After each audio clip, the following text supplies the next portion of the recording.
Hi and welcome comic book fans to another Suddenly Comics video. I've just had my second COVID injection, so if I suddenly fall off my chair, I've had an adverse reaction. Okay, so this is an exciting day. I have just acquired a nice large collection of comics. So this occurred because I was buying a comic on eBay and the guy was actually in the Netherlands, and it was an Alan Class comic.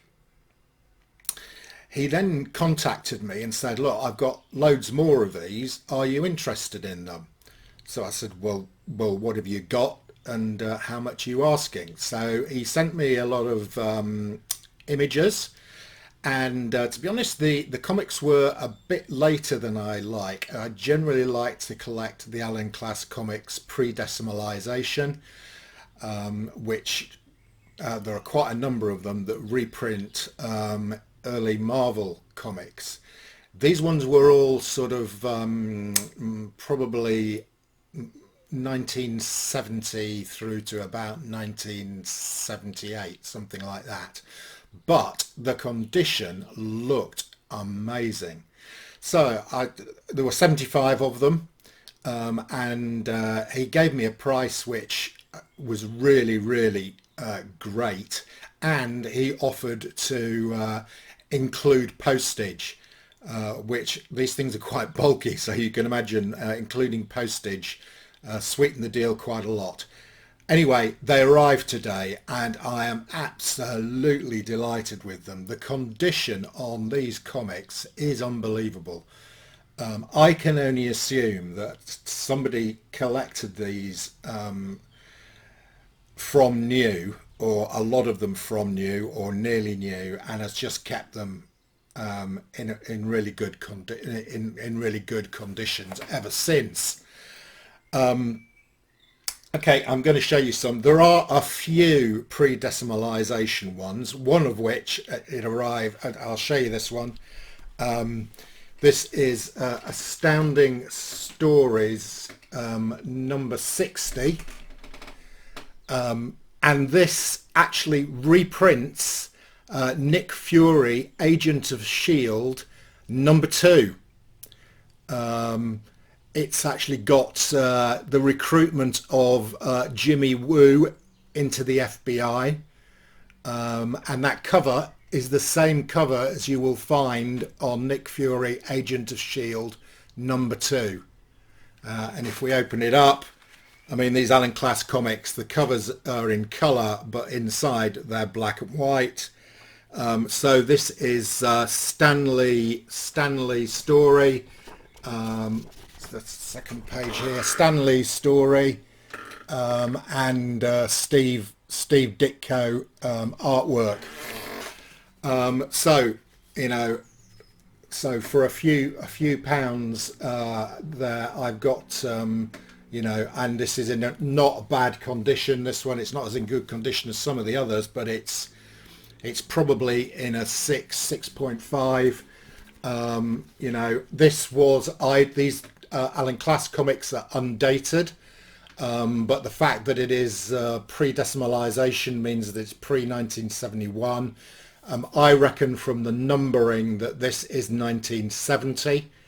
The Nick Fury Agent of S.H.I.E.L.D. actually came out in 1968, so this reprint is effectively a couple of years after the original came out.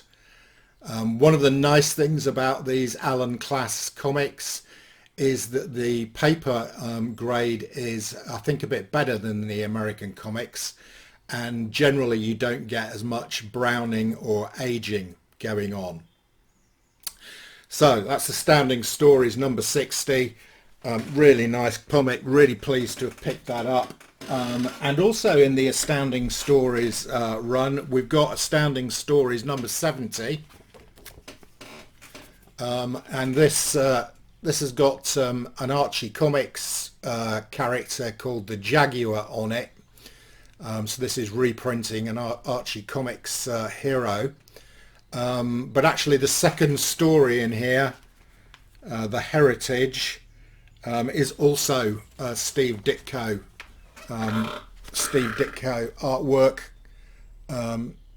Great. So there's some nice things about these Alan Class comics. They don't contain any adverts.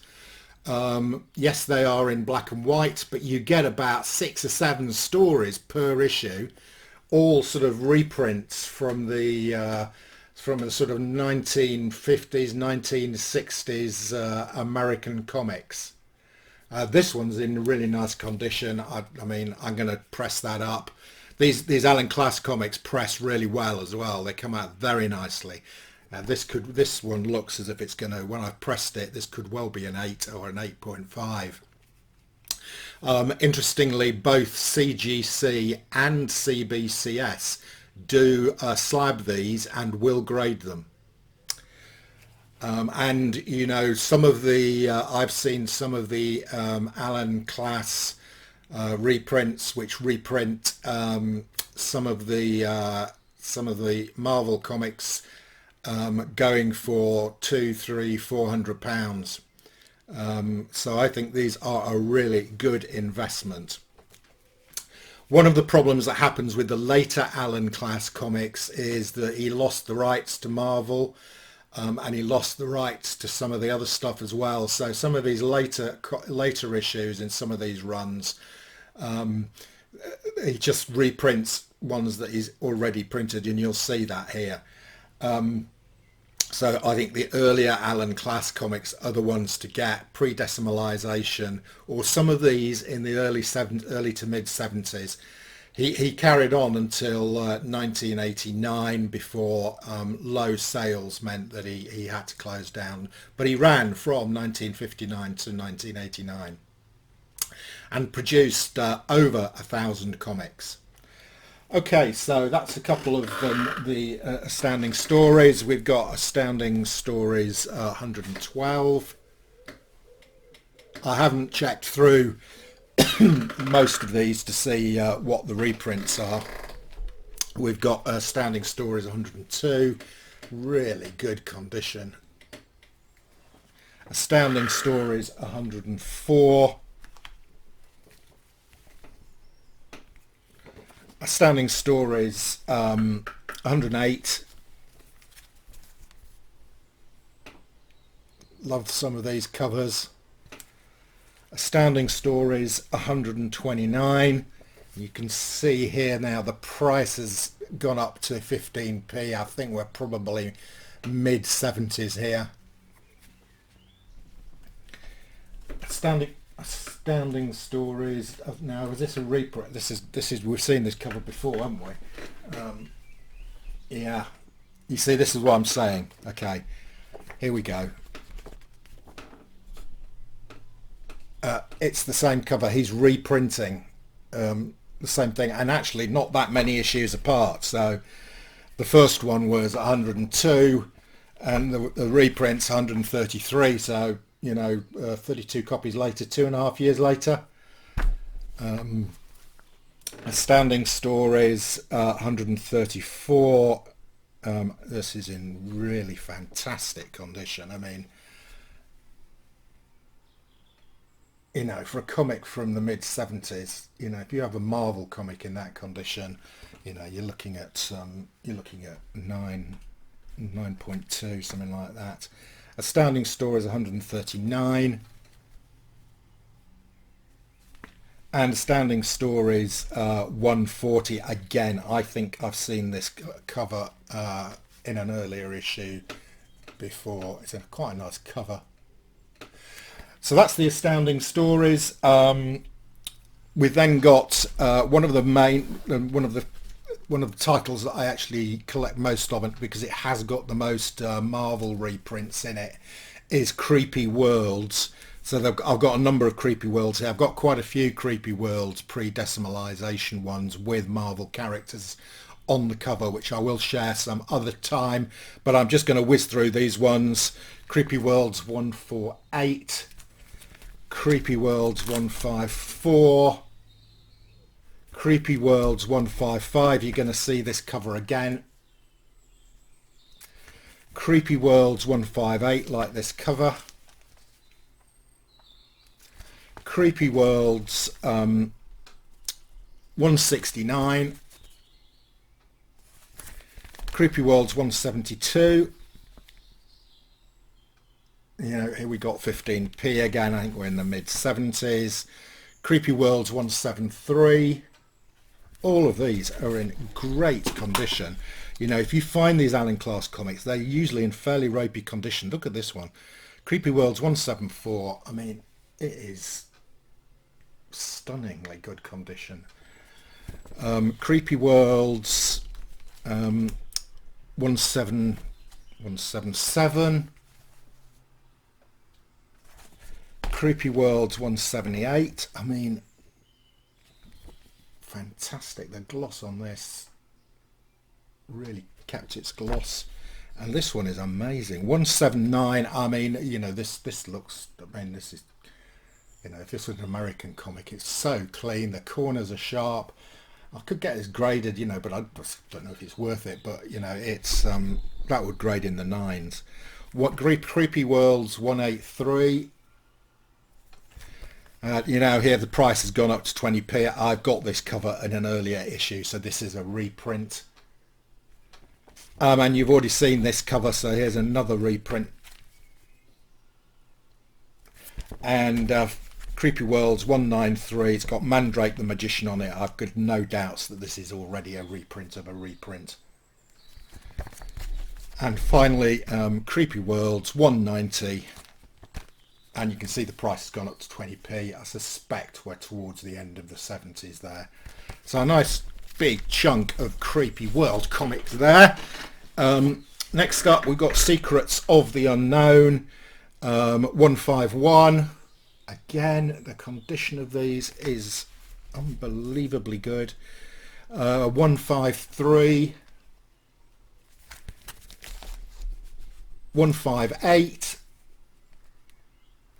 And I've got to go through these and find out what comics are being reprinted. 166, 171. I actually got 2 copies of this one. He sent me 2 copies of this one. 171, that's not a reprint, it's just I've got 2 copies of it.